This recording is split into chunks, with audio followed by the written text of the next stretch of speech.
on the Jersey moonlight, upon a river, dancing like two penises intertwined. We're on a river, flooding with anal juice. Oh, you know we're on the Jersey moonlight romance barge. Oh yes, the Jersey moonlight romance barge on his very special House of Decline. Woo! Wow, I love the Jersey romance barge. It's what I proposed to my girlfriend.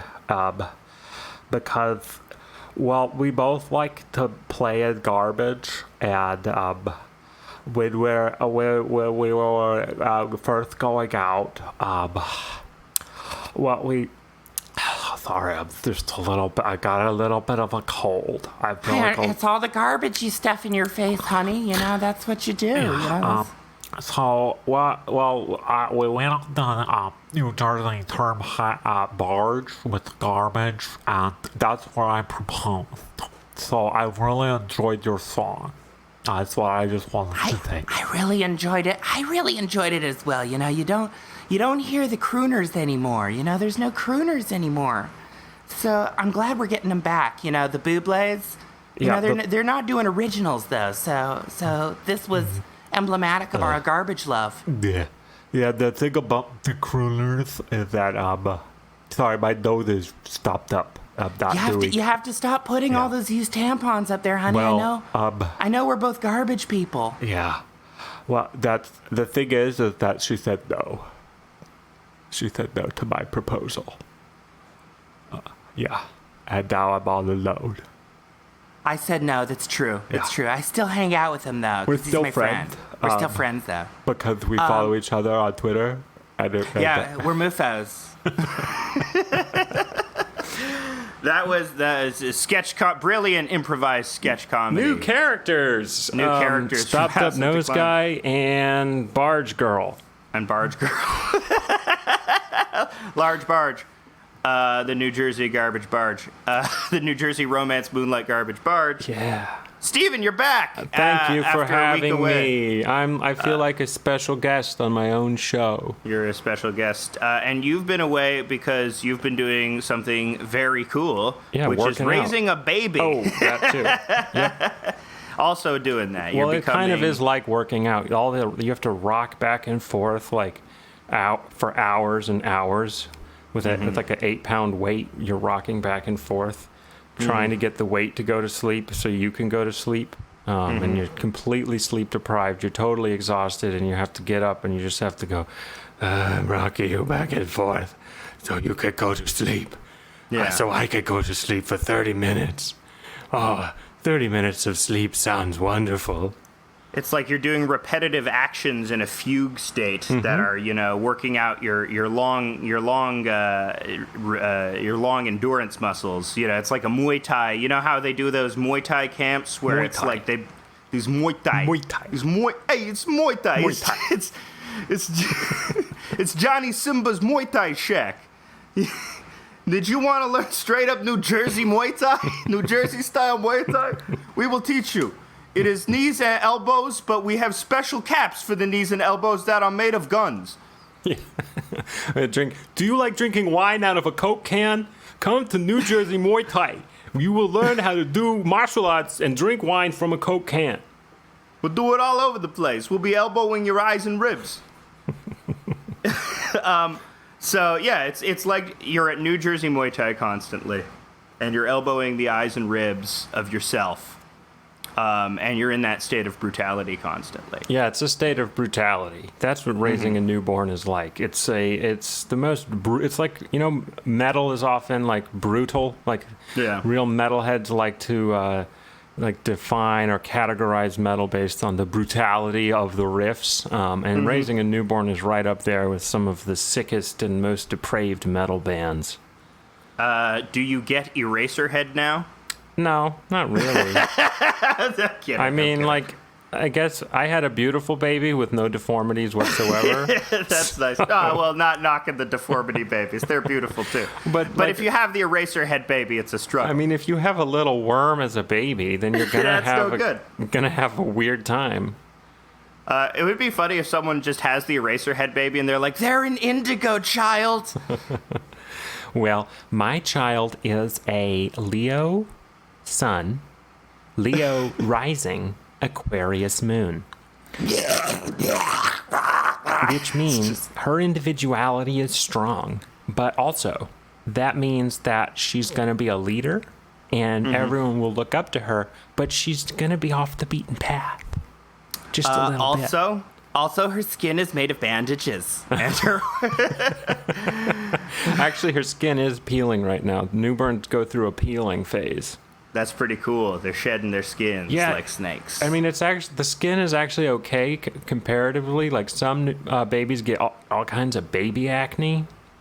Which I'm learning, because I still get pimples. I'm learning in life that you get pimples your entire life. They never stop. Yeah, that's it. You just get shit in your pores. A little bacteria gets in there, makes a little mountain. Yeah. Makes a little pus mountain. It sucks. There should be a video game about pimples, like where you have to go pop them, like Pus Mountain. I'm sure there's a pimple popping video game. That's almost. I'm sure. I've been leaning. I lean into my Jewish voice sometimes. You know, whenever I want to feel disarming. You know, because I do code switching. Everybody does code switching. Hey, I pretend to be Navajo. Oh wait, that's code. That's code talking. That's code talking. That's what code Elizabeth talkers. Warren did. I have this joke that for some reason I tell all of the jokes I won't publish on Twitter on here, but I have this in my mind. Elizabeth Warren has hired this indigenous intern, and she's forcing her to call her Res Dog. Yikes. Hey, if you could just do me a favor and call me Res Dog, I'd really... No, Miss Warren, I won't do that. No, it's cool. Just call me Res Dog, okay? Feel free, all right? Well, where was Elizabeth Warren during this eviction moratorium controversy we experienced this week? It was all Cori Bush taking the lead, and now Cori Bush is the darling of the progressive left, having slept on the steps of the Capitol to try to force the hand of the Biden administration to do something about the eviction moratorium. And hey, it worked. She's really good at, all really progressive they have no hard power, so you have to rely on soft power, like this sort of demonstration shit. And Cori Bush did, a really good job at it. For whatever else you can say, she's like part of the squad. She's like what Capadonna is to the Wu-Tang Clan. She is to the squad. She's is the Suicide Squad? No. You know who we're talking about. Wait a minute. James Gunn squad? Which squad? That was my joke, is that I am shocked that Ben Garrison has not made a The Squad / The Suicide Squad comic yet. They're both bombing. Yeah. Hey, that's pretty good. Yeah. I mean, it's not, that's like a obvious one, but I am happy but that's a Ben Garrison level cartoon. Yeah. Well, he could blood sports, he would call Ilhan Omar and then have her, I don't know, being bloody against Israel or something like that. Well, the thing about this eviction moratorium is Biden decided to basically do something illegal by Did he? Yeah, he's basically going to be overturned by the time it gets to the Supreme Court. And it's an interesting thing. Why can't he EO this shit? I've heard talk of this on Twitter. Some people are saying he can EO this shit. Other people are saying he can't EO this shit. Well, the Supreme Court basically said Congress is going to have to do it. So it's being challenged in the courts, and when it gets to the Supreme Court is going to be like, let's refer back to a month ago where we said Congress is going to have to do it. Now, let's check to see if Congress did it. Nope, it was the executive branch. Overturned, and that's what's going to happen. Because it or not, landlords have rights. I know you don't like that, because you're a dirty Maoist. As I'm a Maoist, I believe in killing all the sparrows and the landlords. Yeah, I'm not a huge fan of landlords who own more than one property. My landlord owns just the one, and she's okay, but like, you know, landlord, as Brian from Street Fight Radio said, landlords are like the boss for your life. Like, Yeah. you don't want to make them angry. You can't piss them off. Yeah. Yeah, people hate landlords because naturally you just hate anybody that has power over you. Of course. Why wouldn't you? Yeah, I mean, it's not like I like That's why you hate your goddamn parents! Yeah. Well, and I don't like managers. I could potentially like a manager outside of work, but I don't really like managers when they're being my boss. No, nobody likes that. But I also think landlords writ large generally are unwholesome because they kick people out of their fucking homes where they need to live. The thing about evictions, though, that's like an eviction is not good for anybody. It's not good for the landlord either. Because an eviction makes the landlord lose money and it makes the tenant homeless. So it's kind of a lose-lose for everyone. But the reason the landlord does it is because he has a pretty good sense that they're going to continue not to pay. So it's still worth it to get them out. But he will be losing money and have to find a new tenant, which is like a whole thing. I mean, the better solution would have been, let's just pay people's rent for them.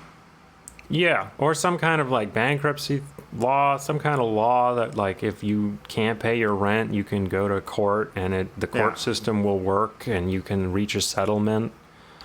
Instead of being kicked out. I mean, if you can afford a lawyer, I think that is how it works. And if you can get your case seen by a judge, generally eviction cases, they do sometimes reach a settlement. So it's not like it's that easy, but it's, we have a weird state by state system. In some states it's different. So this also Biden he reinstated the eviction moratorium, but only on about 80% of all counties. So not a widespread coverage, and it's only on places where I think the pandemic's bad. Yeah, but this between the time that he declares this eviction moratorium and the time that it's successfully challenged in court, there is effectively an eviction moratorium. Right. Though, so right? that's his stated goal, is that I think he said even if it gets us a month, like, because they're going to appeal, then we can appeal, then they can appeal, blah blah blah. It'll give you an extra month, and they're trying to get the states to disburse these billions of dollars that the federal government gave to the states, but the states are being like, do we have to? We kind of want to use it for like, I don't know, buying stuff like that we like going, going out to eat. You see, I don't mind this type of, like, you started off by saying this is illegal, but it's like, ultimately, I don't give a shit, because, Republicans do illegal shit all the time for unwholesome shit. Yeah, I mean, there's an argument that when the Republicans... Like, there's some argument that's more complicated, and it's not really on the Republicans versus Democrats, but, like, when presidents do an order that they know is going to be overturned, like, there's a difference between presidents who do that under the belief that it actually is legal and those who do it knowing full well that it's illegal. So it does kind of set a weird precedent for the president to do something that we know he knows it's illegal. Yeah, but I think you could. You can look at the entire presidency of George W. Bush doing things that he knew that was illegal, but he did them anyway. Well, yeah, the difference is that, like, they weren't necessarily illegal yet. They were in that gray zone. They were, like, in that hasn't been decided yet zone. And so we're like, we think it's illegal, but he could still honestly say he believed it wasn't, even though, like, we're pretty sure you're lying. We're pretty sure. I don't think. No, yeah, this is like there is no I mean, I don't know the law on this. From what you're saying, it is illegal for him to do this because this was supposed to be Congress's decision as deigned by the courts. So if that is true, then yeah, there's no escaping it. But I'm pretty sure it must have been done before. This must have occurred at least once before. I'm sure. Like Trump, you can't. Like he always has plausible deniability. I didn't know. You know. I don't know. I actually don't know if it has even been like I'm done like before. I'm sure Obama had like he set precedents for having pretty power imbalancing executive orders. I'm no scholar. I mean, the political difference is history. that Obama thought it would be like whatever he did, he thought it would be upheld, or he claimed it would be upheld. I think this is the first time a president has done something while saying at the same time, I know this is going to be struck down, and not even because it's going to be struck down because of some bogus reason. Like it's going to be struck down for technically valid reasons. So it's interesting. I hope that we don't have Republican presidents bring this up when they're like, yeah, this is why we can put people in camps. Yeah, I mean, Democrats do that too, so it's like everyone's in camp. It's camps all around. I guess it depends on who's in the camps, though. Well, when the Democrats do it, it's warm and fuzzy camps that make you feel good. Weren't there announcements of mass deportations? Like that's starting to happen again? I don't know. I can, if you'll excuse some tippy typing, I can. Tippy typing. That's mass deportations. Mass deportations. News. I mean. News. Mass deportation. I mean, generally. Something called bustle.com. Whatever. Bustle. Bustle.com is. It's bustle. I hope this is not some sort of like Tacky's Mag, the Jews website. Triple parentheses. Get the immigrants out of here website. What does bustle say? Like several dozen. Oh wait, this is the UK. This is the UK. Oh, this is Jamaican people in the UK. Oh, that's bad. It's like, it's like 19 people. Okay, something that I actually know happened recently is that Kamala Harris went to Vietnam and said, "America's back, baby." Oh, that's nice. Are we back? Where were we? We were licking our wounds. We were defeated by those guys, by Ho Chi Minh and his superior power. Huh? By Hanoi Jane. What? Jane Fonda defeated America in the 70s. And now America's back after, being humiliated. It reconciled with Jane Fonda, gave her Grace and Frankie. And so that trip hasn't taken place yet. That's going to take place August 20th.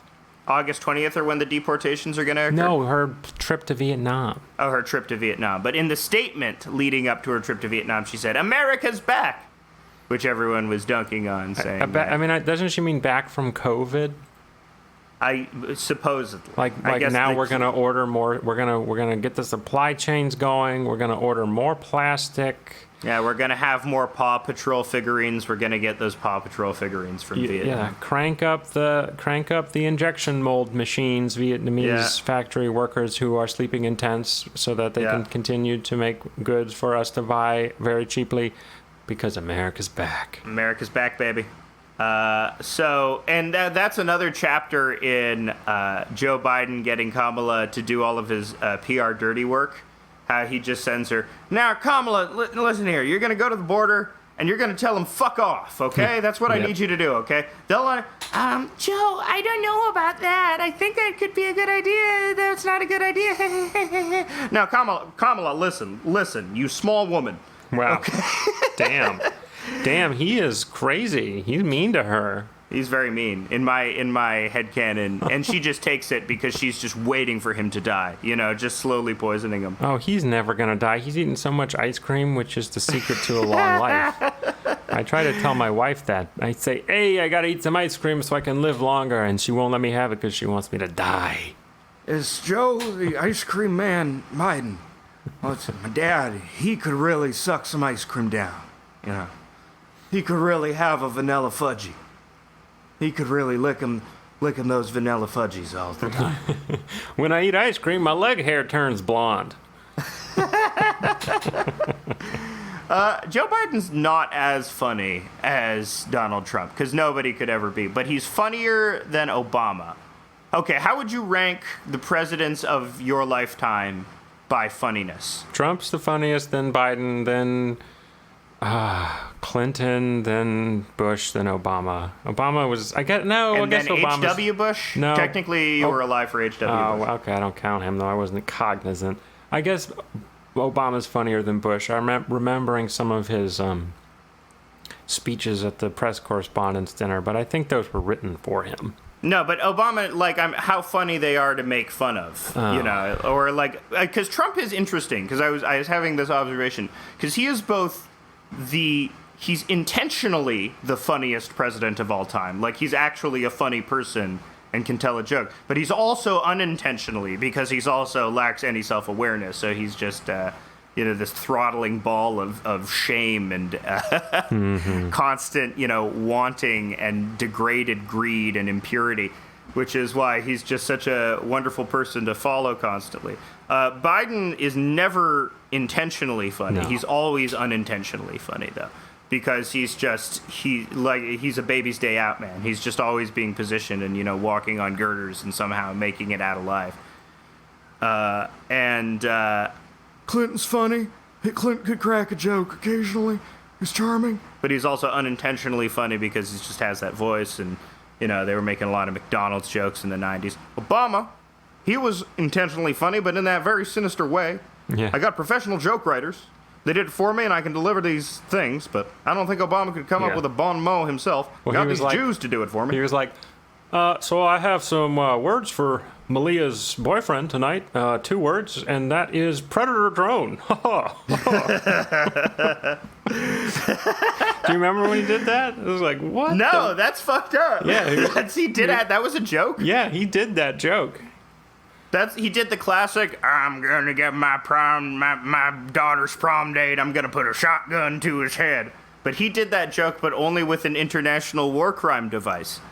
Right. Well, the United States can't commit war crimes because we're the best. So the good guys, yeah. Yeah, we're the good guys.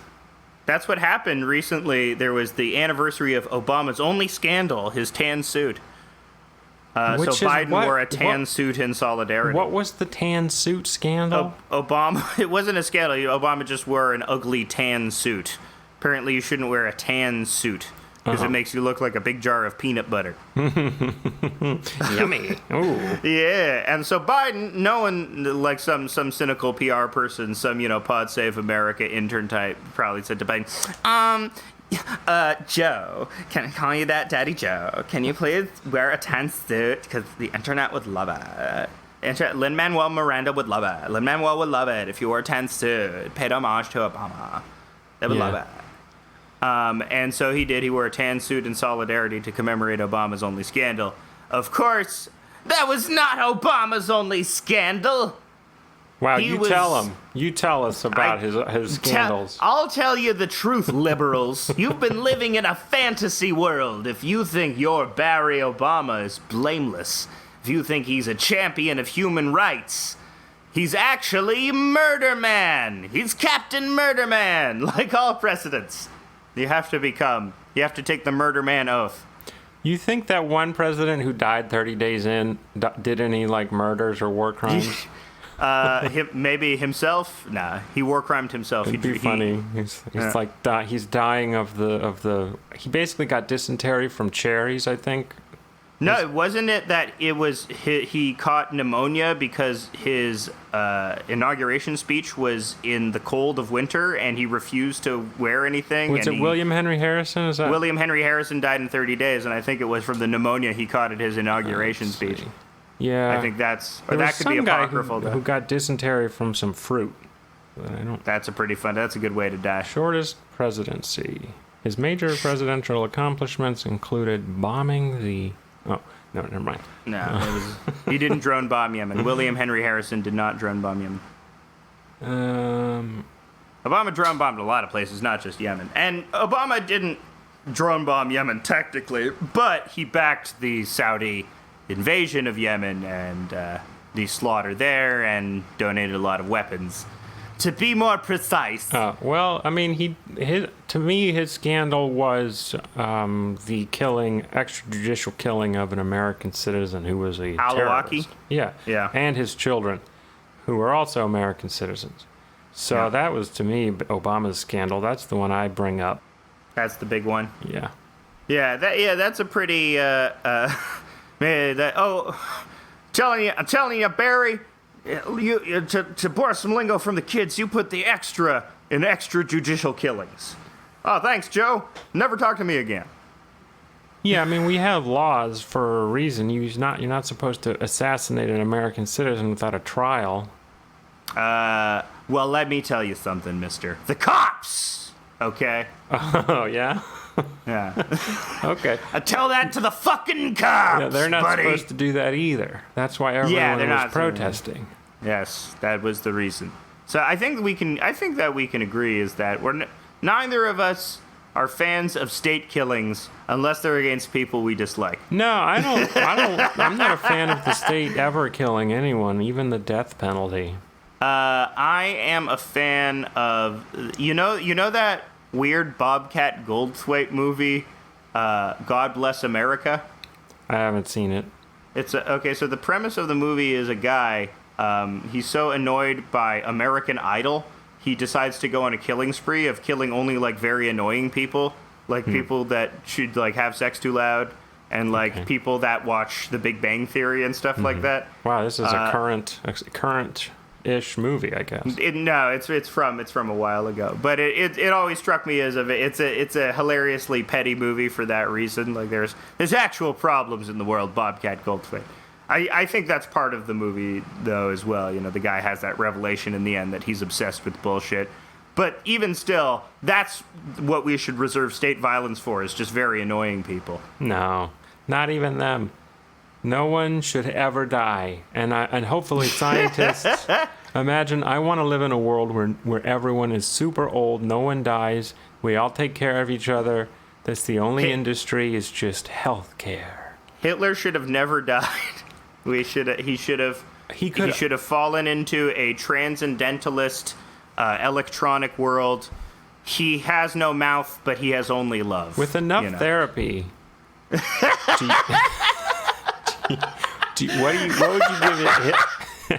What would you give Hitler's chances with really the best therapists? Like, I guess the best therapists are all Jewish, so Hitler's will do the Holocaust instead of go to therapy. Yeah. That's funny. Oh, that's fucking everyone's go to therapy. I'm not. I have been avoiding therapy. Therapy is like, I feel like I use this comparison too much, but I feel like getting a good therapist is like getting a mechanic, you know? It's like 1 in 1,000 you get the one that's not a crook. Yeah, I mean, I want Adderall, so I kind of want to go to therapy because I want to be like, Doc, I can't concentrate on nothing, okay? Every time a squirrel goes by my window, I'm glued to the window. Mm-hmm. And I gotta get all this work done. I'm a stay-at-home dad. I gotta change diapers. Okay, I gotta change. Have your Adderall diapers. I can't focus on the diapers, Doc. Like, I'm changing the diaper. A squirrel goes by the window, and I'm glued to that window. The baby's pissing everywhere. The shit's getting everywhere. She's crying, and I'm just like, squirrel. What? I don't have ADHD. I have DADHD. DADHD. Yeah. I'm having trouble focusing on the baby. Deficit hyperactive dad disorder. It's Adderall for dads. Dadderall, of course. Yeah, just something that will let me stay awake. We jest, but oh my god, I think we've hit on something here. It's like we shouldn't shame stimulants for new parents. Yeah, they should really give parents some stims. It was funny at the hospital. They take great care of you while you're giving birth, and then once the baby's out, all the good nurses and the good doctors go away, and then you get the nurse that's been smoking for 20 years. And they bump you down a floor to the shitty room with the paint peeling off, and you're like, guys, I thought this was like a 5-star hospital, guys. Yeah.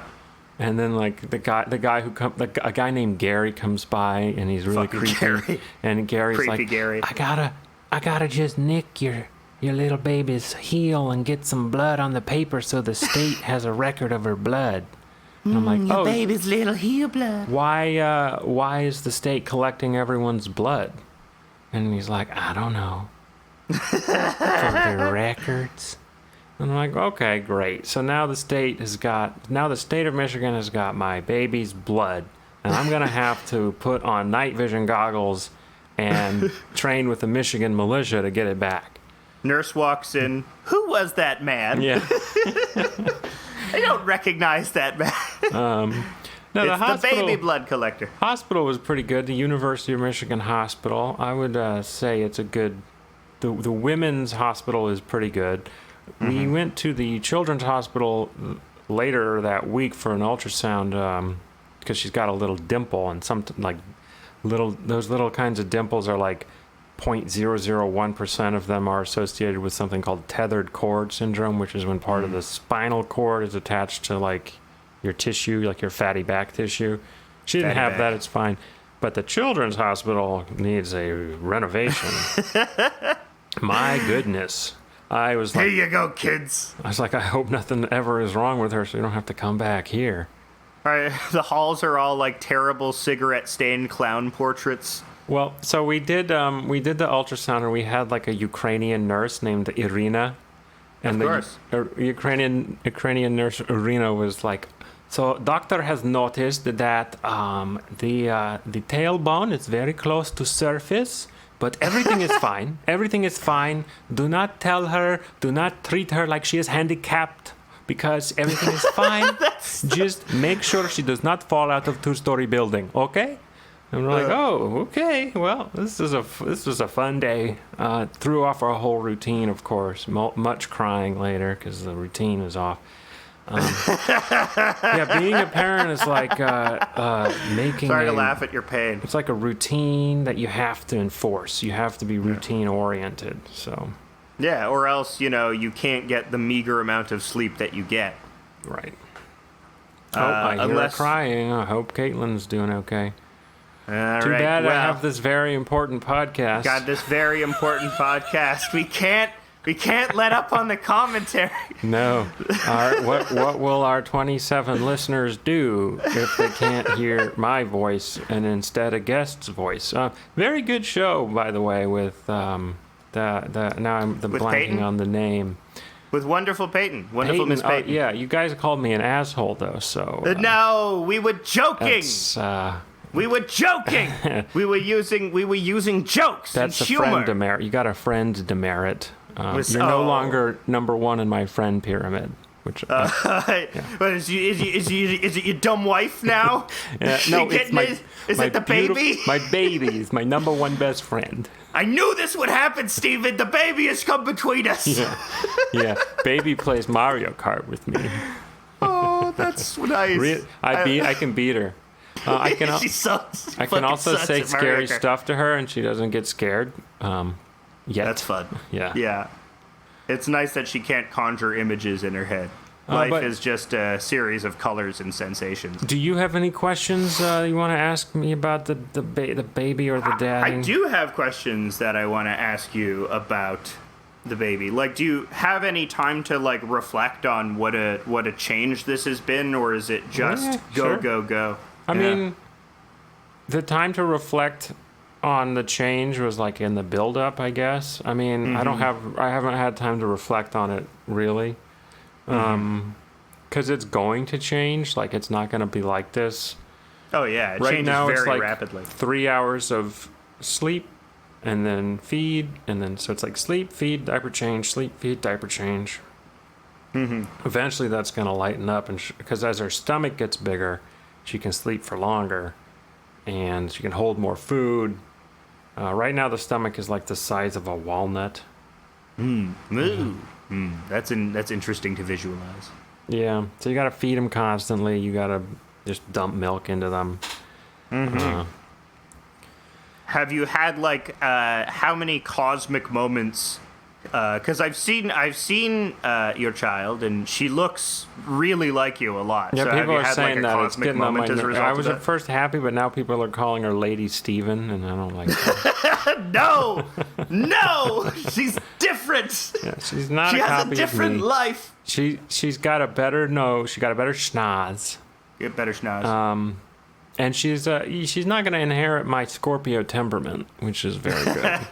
What is she? Is she a Cancer? No, Leo. I said she's a Leo. You're right. I told She's a you. Leo. I said Leo Sun, Leo Rising, Aquarius Moon.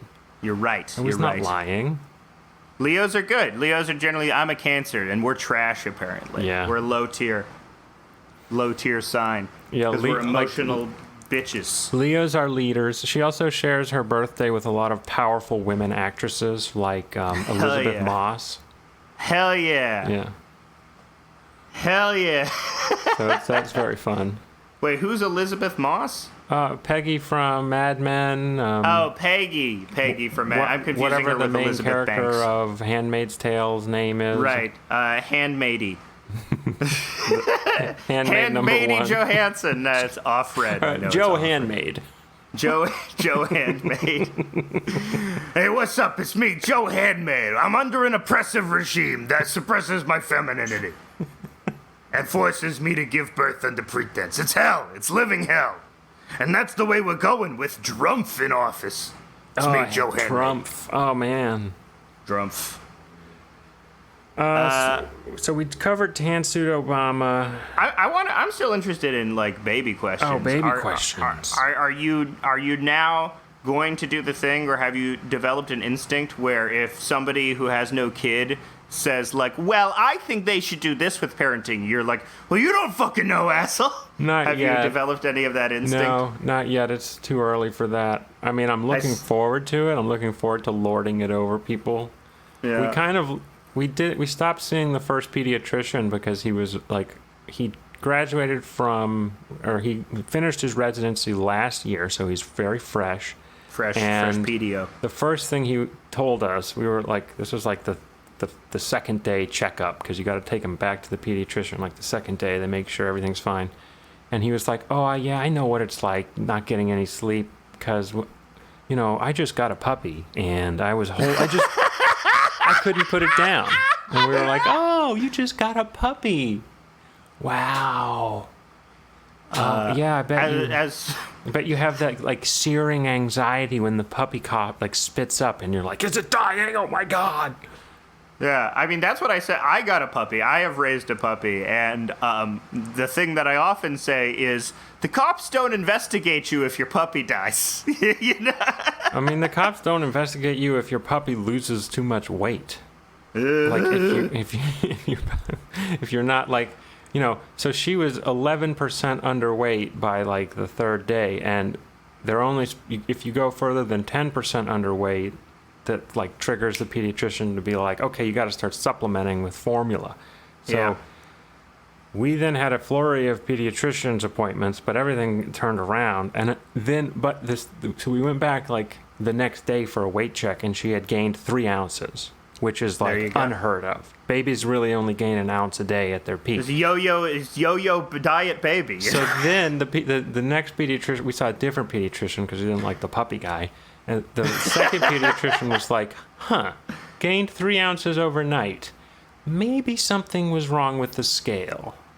And we were like, oh, great. You made us like freak out and literally not sleep so that we could supplement with formula. So after she breastfed, then we would do formula every 2 hours, feeding every 2 hours, which means no sleep because you can't do Jesus a REM Christ. cycle. But Can now we're doing good now. I get severe anxiety when I have like a typo in an email at my job. Could you imagine like doing that to somebody and then just moving on with your day? Yeah, I mean, the third pediatrician, because we're in a health system, so you don't get to see the same person twice, which sucks. Yeah. But the third pediatrician was like, oh, I'm surprised they didn't ultrasound that dimple on her back. And then we were like, what? What? It could be. They said it was fine, but they said it was fine. Spine problems. You're Yeah. talking spine? That's one of the most vulnerable things. I don't trust baby chiropractors. I'm not Anna Kay. Oh, that's terrible. They shouldn't do baby chiro. I mean, they shouldn't do chiropractors anything. Like that would be. That's something the state should regulate. Just stay away from the back. Just let it be. If you got a bad back, No, sit. you know what That's I it. do? You're I done. get a foam roller and I'll lie down on the floor and get my back up on the roller and roll my back out. And that helps me with everything. Like I do that, I don't have to do nothing else. Nothing. So, did you know that factoid about Donald Trump, why he never exercised, is because he thought that humans were like a battery and that they have a finite amount of energy in them, Right. and you exhaust it when you exercise? Yes. So your body needs to be at rest as much. I don't know if that's true, but that's supposedly something that he thought. And I feel like your back is like that. Well, Like it only gets worse. It doesn't heal. The funny thing about that Trump theory is that imagine like he has no concept of what. So when he was a baby, right? When Trump was a baby, if he was very small, then he had only a very small amount of energy. Unless the energy is some kind of platonic floating ideal, like you have a certain amount of potential energy floating around total. But it seems to me like the amount of energy a person Babies have has so much energy. is tied to their physical size. There's so much energy in these babies. You know, they overflow. That's why we have to hook up power plants to these babies, generate the baby. You saw The Matrix? They show that in The Matrix, where they're getting a lot of baby energy. But the babies don't. The babies have a very small amount of energy. I thought the baby. No, it's when you're a baby, you produce a lot of pure energy. You produce the purest energy because you're a baby. It's in Monsters Inc. too. You know, you got to follow up with this baby energy source. It's in Boss Baby too. There's a lot of baby energy source movies. Come to think of it, what is that? That's interesting. I mean, Yeah. oh, one thing that they don't really tell you about for the ladies is the incredibly vivid nightmares that you will get postpartum. Whoa. Yeah, Jeez, and then like, so we like looked it up, and it turns out yes, it's a thing. A lot of women experience these incredibly vivid nightmares. Like Caitlin was like at a conference table where there are people with no faces and no hands were all like judging her. Oh God! And Oh she my was God! like, it was so real. It was like I was there. Yeah. Well, I get it. You've just had the most oxytocin you've ever had in your life just flood your brain with neurotransmitter goo, and then it's just all gone the next day. So yeah, what they do is they actually hook you up to an IV and put something called Pitocin, which is a simulated oxytocin.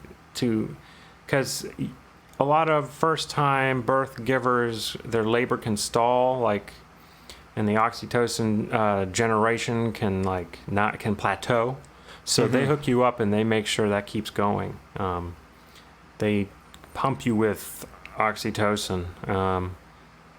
But yeah, you know, it was a good birth experience for Caitlin, I think. She took an epidural, which is like numbing you from the waist down. So there wasn't a huge amount of pain during the pushing.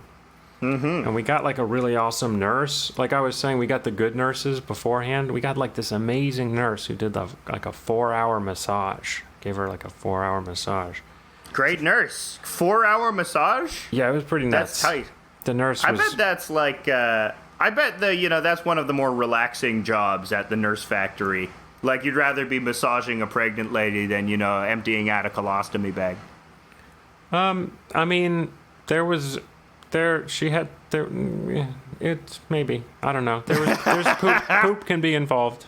Oh, yeah, but all I'm that's, gonna say. you got a lot of pressure. You got a lot of pressure in that area. Yeah, poop is involved in giving birth. Everybody knows that. Everybody knows that from Scrubs, Steven. I don't know if Wow. you've seen Scrubs. No, I but haven't. they talk about that on Scrubs. Wow. Now we're watching worst show Felicity, of all which time. has some of the characters from Scrubs, but not being funny. Wait, which show? Felicity. Felicity. Yeah, we're watching Felicity. We're watching Felicity. And Frasier. Why are you watching Felicity? Watching and Frasier? Felicity and Frasier, because it's like bingeable, long, stupid show to watch while we're feeding the baby. Yeah, Felicity. That's a name I haven't thought about in a long time. I call it Facility. facility because it's a facility for J.J. Abrams' lovely writing. Oh man, yeah, it was very funny. I was like, J.J. Abrams, he's the Star Wars guy, and I just got like a blank look from Caitlin. She was like, "What do you mean?" It's like the new Star Wars, and then she was like, "You mean the one from the '90s?" And I was like, "No, there was new Star Wars like recently." She was like, "Really?" Oh, Caitlin's awesome. I want to be in her world. I just don't want to know about any of the She sequel doesn't know movies. about any of the Star Wars stuff, which is, I mean, that's good. great. That's why you married her. That's Yeah. like winner. Yeah, and don't have to deal with any online stuff like Yeah. all these other couples who are like, I love the both online couples because those, you know, those are gonna crash and burn. Absolutely. Can't hold on to that. You can't be with someone who's too similar to you. It's the first most obvious revelation about relationships, but it's really true. If it's that old Seinfeld thing where he meets Janae Garofalo, and then one day suddenly they just say they hate each other. Yeah. Because I can't be with this person. I hate myself. Mm-hmm. I can't be with someone exactly like myself. Yeah, that would and never so happen. Instead, he wasn't. He was with a 17-year-old. That would never happen to an Anglican. Yeah, Anglicans seek that out. It's Anglicans seek that with each other. I guess wasps. They're like I'm looking for my clone. Yes, Mother Cuthbert, you're my clone. Let's get married. Have 18 children. Yeah, very Jungian shit. You're looking for your anima. Oh, Dr. whatever. Peterson, I didn't know you arrived. Dr. Peterson. The thing about Jung is he said that for every man, there is an opposite female energy, which is why when I did drag, it was a spiritual experience. You've seen that picture of Jordan Peterson in drag, right? No. Michaela did drag makeup on him, and it's a pretty fun picture. But I wonder if he waxed poetic. I would love to hear Jordan Peterson watch RuPaul's Drag Race. The current orthodoxy is that Jinx Monsoon was a lovable weirdo, but she was actually afraid of the superior will of Roxy Andrews. She couldn't deal with it. All these references are lost on me, but I'm sure they're RuPaul's funny. Drag Race. I don't follow it anymore. So let's switch topics over to the sad, untimely demise of a very funny man named Trevor Moore. Yeah. Also today, Marky Post died, which I was very sad about. Oh, that's but sad. Trevor Moore he was 41 and seemed like he was in his prime and like he had a lot more to offer. Not that Marky Post didn't, but she was 70 and he was fucking 41. Yeah, And it's sad. All we know is that he died in an accident. He, of course, is one of the guys in the sketch comedy show Whitest Kids You Know, yeah. which if you haven't seen, you should go watch. It's very funny. It's like American version of the Canadian sketch comedy show that I'm too tired to remember the name of. Kids in the Hall. Kids in the Hall. Actually, you're right. It is. He did have Trevor Moore did have a very Dave Foley-esque, sort of comedy protagonist vibe about him. Yeah. It's very Kids in the Hall. It's American Kids in the Hall. I wouldn't even be surprised if some of the Whitest Kids You Know are secretly Canadian. Yeah, they're all secretly Canadian. But yeah, they're illegally here, like you were. Massive outpouring of grief from people because it's like one of your own dying. Somebody who who's like in your generation represents somebody who has your sensibility and who was successful based on really competent and great work, and then to see them struck down in their prime for something pointless, not so great. It was like when Sophie died. People feel similar outpouring of grief. When I Sophie hope it was died. I just hope it was a very funny accident. Yeah, that's how we'd. It was like he actually did drink a gallon of PCP. Yeah, or a piano fell on him, or something classic. Or he was actually, because that's the other thing now. People are going back through old Trevor Moore tweets and finding out that the dude was kind of based. He was based. He was a little based. He was he was a. I believe endorsed the theory that Lyndon Johnson and George H.W. Bush assassinated JFK.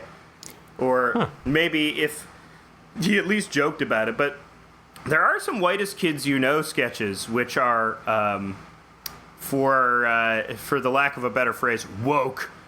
They're woke-uck. They were woke-uck. Really? I mean, they have some that are. No, They're not. there's They use the F slur. Yeah, but that's, there's that. But in like a larger political sense, there's one where kids are talking about how the Pledge of Allegiance is bullshit and designed to brainwash you. Okay. Well, isn't that woke? I guess not. It's not. But it was, woke for like the college humor, like early 2010s internet. They have a sketch called Race War where it's like Trevor Moore is outside a guy's window going, "Hey, Tom, come on, it's a race war." And Tom is like, quiet, dude, you're gonna wake my girlfriend up. And he's like, your girlfriend? Oh, what is she? That's not woke.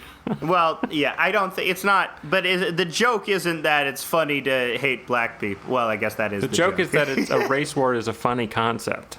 The joke is it's funny if a guy is just enthusiastic about a race war as one would be a demolition derby. Okay. Yeah. The joke is treating a race war like something casual, not an actual endorsement of a race war. Well, these days it's a very fine line between doing comedy and doing evil. I don't know. I don't like Louis C.K. is starting his big tour again, so that's Man, fun. I hope he goes on tour with Cosby. That would be super funny if Cosby says, "Louis, I understand that you're going on tour. As somebody that was similarly persecuted, perhaps you will allow me a spot." And Louis like, bridge too far. But Cumtown already covered all the good things, all the good bits Cosby would do, so we shouldn't I'm not gonna steal stump their on their bit. toes. But one nice thing about being so busy is that like I'm not on top of my podcast anymore. So when I get to do something like I have to do the dishes, I can just like I got a lot of Cumtown to listen to. It'd be amazing if the baby's first words are, "Hi, I'm gay actor Michael Douglas." No, I'm gonna go a little easier. I want her to say, "Your dick is small." I want her first words to be, "Your dick is small." She just develops a Stav laugh. Yeah. But what was I gonna say? We had another topic to talk. Maybe the Olympics. We're nearing the end because we're gonna do shortened shows now. We're doing hour shows now. Hour-long shows now, which frankly is better. Yeah, it's better. We were doing 90 minutes because we were indulging ourselves, but let's be real, that's too long. That's too long. So we got about 10 minutes left. Have you been watching the Olympics? No, I make it a habit of not watching the Olympics. Some Canadian team won. I think the Canadian women's soccer team won gold. The soccer team won. My very right-wing dad, it's a story that I had never, he's pretty right-wing. My right-wing dad, a story that I hadn't even heard about, but apparently is disseminating in the right-wing media, which is why I like talking to him, because I feel like I have my finger on the pulse of, the right-wing mind, where he was getting upset because apparently the U.S. soccer team took knees. Mm-hmm. They made some sort of political protest. I wasn't following. I didn't know about that. Does he care that Americans take a knee to the American national anthem as a Canadian? Yeah, but he's like he's full like Jordan Peterson. He's full like Charlie Kirk. He's full. Why doesn't he get nationalist pilled? Why doesn't he get like zero sum? Like, oh, it's good for the Americans to have unpatriotic Olympians because it means our Canadians can one up them. You know who he's into now? You know who his guy is now? Which I was very surprised to hear is Larry Elder. Sounds familiar. He's the black conservative California radio host. Oh boy, who's apparently running for governor. But he fulfills the same space in the discourse as Candace Owens and Thomas Sowell, who my dad also likes, because they're black people that tell him you're fine to be white, dude. It's great. Like John McWhorter. Okay. Yeah, John McSexworker. Oh right, throwback. Yeah. Throw old jokes out of McSexworker. We'll have to find out what episode that's on. I don't know that episode.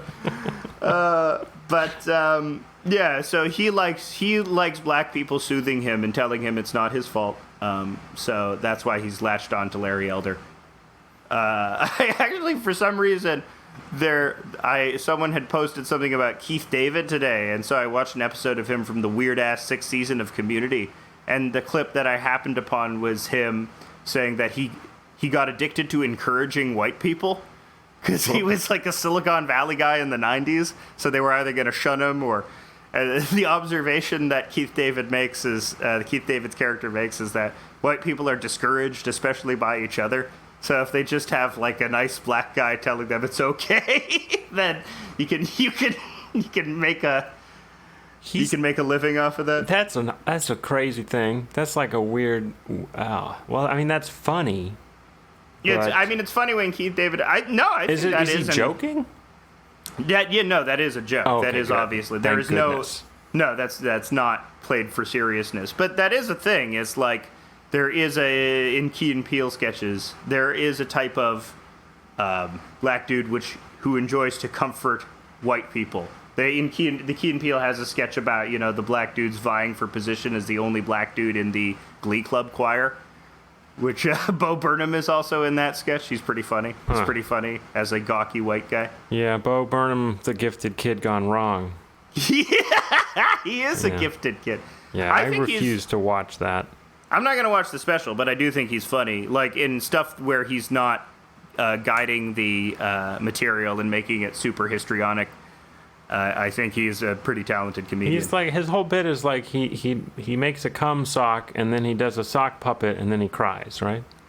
Yeah, I mean he's been doing this bit for a while. He's been doing the one of his earliest breakout songs was I am an artist, I'm wearing makeup. As soon as he got YouTube famous, there was automatically a meta commentary on the hollowness of fame and the weirdness of being observed by millions of people and the relationship with that. So that's pretty constant through line of being a serious commenter on social media, but presenting it in a way for laughs. That's also what the YouTubers do. I'm just thinking the Grim Reaper. It's very YouTube. It's very Reddit YouTube. It's very BreadTube. Yeah. I was just thinking the Grim Reaper comes to Bob Odenkirk's set and he's like, oh, wrong guy. You're not Trevor Moore. That was Sridhar Ramesh. The great Sridhar Ramesh had a joke where he was talking about, you said anyone but Bob Odenkirk. You assholes did this. You guys did about this. Trevor Moore? Yeah. Damn. Sridhar, the great Sridhar. Man, he thinks of every joke. It's really crazy. He's a good Twitter follow. If you don't follow at Sridhar Ramesh, you're missing out. Very funny guy. Yeah, recommend Twitter follow. Some of the tweets are misses, but it doesn't matter because he puts them all out. Yeah. And he's also a math genius. He's also a math guy. It's funny. He's like a Futurama writer. I wanted to rewatch that, but we instead got Felicity. So that's being a stay-at-home. These two guys are both hot. I love both their penises. One penis is more tan than the other. Well, right now, what happened is Felicity's boyfriend. They were having a party. Yeah. Felicity has a boyfriend, and then an evil guy comes and does a shooting at the party and shoots a girl. What? And Felicity's boyfriend goes in the ambulance with the girl that got shot, and she dies. And she dies watching his face. But then she gets revived. And she comes back to life, and she sees Felicity's boyfriend's face. And so then she's in love with Felicity's boyfriend and wants to steal him, and spends the rest of the season trying to steal Felicity's boyfriend. This show is dramatic. Oh, it's so... And Keenan is in it. Keenan Thompson. Keenan Thompson is in it? Yeah, just doing Keenan stuff? And they have no comedic lines for him at all. That's weird. It's so weird. I'm like, how do they get the funniest... Like, one of the funniest guys on TV ever. I think he's probably the best, funniest guy on TV. Yeah, he's the only reason why people just consistently watch SNL is to have him as the Steve Harvey and to do the face. He's had an amazing career. He was funny from the beginning, from all that. He was funny as a child. He's just as funny in all that as on his show that came after all that, the spinoff, Keenan and Kel. He's funny in that now super weird Fat Albert movie. Yeah, he's just a great guy. And somehow J.J. Abrams just wrote horrible stuff for him to say. Yeah. Even Keenan couldn't make it work. You know the dialogue is bad when even Keenan can't make it work. I mean, he's trying. He's actually a good dramatic actor, so he's doing a good job. He's not like some of the other people on there who are very wooden. It's just that there's no comedic relief, and the show is in desperate need of some comedic relief. So you have to resort to making fun of their haircuts, which is very easy. Yeah. Well, yeah, because the Carrie Russell hair was famous. Oh God, it's horrible.